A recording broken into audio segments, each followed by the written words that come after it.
It's always great to see an old friend. Kerry Tharp, Darlington Raceway president, is here. Man, it's good to see you. Good to see you too, Mark. Appreciate it. You are retiring, my man. So why that decision and why now? Well, you know, Mark, I've had 44 years in sports, 25 in college sports, 19 in NASCAR. Pretty good run when you think about it. And so sometimes you just get that feeling that it's a good time to kind of step back while you're on top. And I think I'm doing that. And so it's time to maybe experience another chapter in our lives. I've been totally blessed to be able to work in the sports and entertainment field for that long. And I just am thankful for those years and thankful for those memories and look forward here to the rest of my time at Darlington. What are your fondest memories of Darlington as we sit here? Oh, goodness, to be able to be the president of the track Too Tough to Tame, it's been an honor of a lifetime. It's a track that has so much history, so much mystique. I like to call it the Wrigley Field of NASCAR. And to be able to be at the helm of that track for now almost 8 years, it's been a wonderful experience. Being able to bring back live sports in 2020 during the height of the pandemic is something that I'll always remember. And just being able to also bring back that second race date for our fans about 4 years ago is something that I'll always cherish as well. So it's been now almost 8 years of a lot of good times at Darlington Raceway. Let's go to the September race now. Tell me a little bit about that. Why is it special this year? Obviously, it's your last one. That's one reason for you personally it's special. Well, it's the Cookout Southern 500, Mark, and that's a crown jewel on the NASCAR schedule. And it's one of the majors. Everybody wants to win Daytona, and they should because it's a Super Bowl. But I tell you, right there is that Cookout Southern 500. And again, it's the opening race of the NASCAR Cup Series playoffs. And so if you're going to win the championship, you got to come through Darlington. And, you know, the teams know it, the drivers know it, our fans love coming there. Labor Day is a tradition at Darlington. And so it's a special date on the schedule and one that the entire state supports, and we look forward to it. You and I go back a long way, man. Back to your SID days at the University of South Carolina.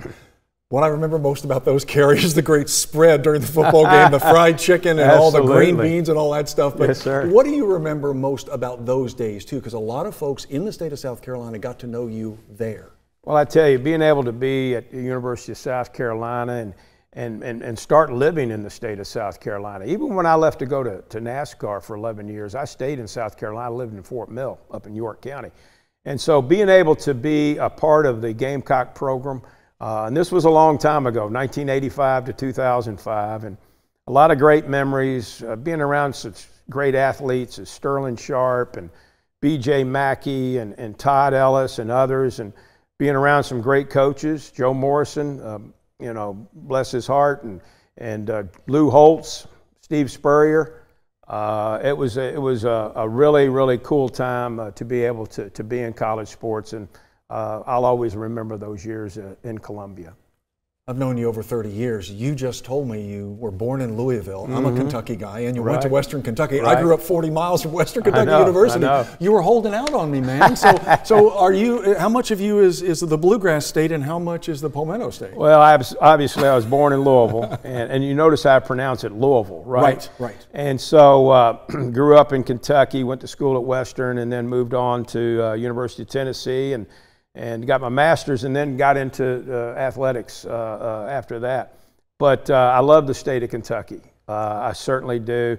But South Carolina has kind of become my home. And I've lived here really the majority of my adult life. And I just absolutely have fallen in love with this state.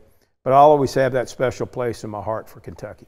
Now, you said you're now ready for what is next. What is next, Kerry? I think you told me before, we talked about this about a month ago. I think you said, I don't golf, I don't fish, right? You're not going fishing? What are you going to do? Well, right now my focus is on this race, Mark, sure. Coming up. And I think after the race, you know, I'll sit back and reflect and think of some things. I feel certain that I'll have something to do to occupy my time and being around people and doing things to serve people. I love living in the Darlington community. We've been there now almost the 8 years that we've been there, and I plan on staying there. And so I've got 3 grandkids up about 2 hours up in the Charlotte area.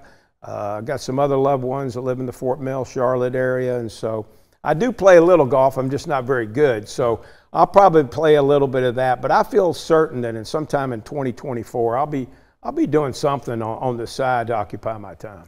I'm not saying this because you're my guy, but you've affected a lot of people's lives during your time in the state of South Carolina. Do you look at yourself like that? I look at myself as somebody who's been blessed to be in this state. I think the state of South Carolina is as good as their place as there is to live, and I think the main reason is the people.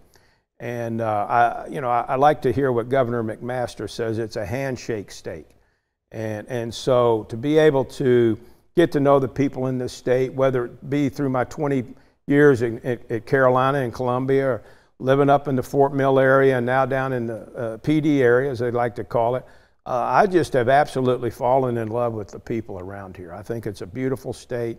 I treasure the time that I've been here, and I look forward to being here the remaining part of my life. Man, it's great to see you, and congratulations on everything. Thank you, Mark. It's great to see you too.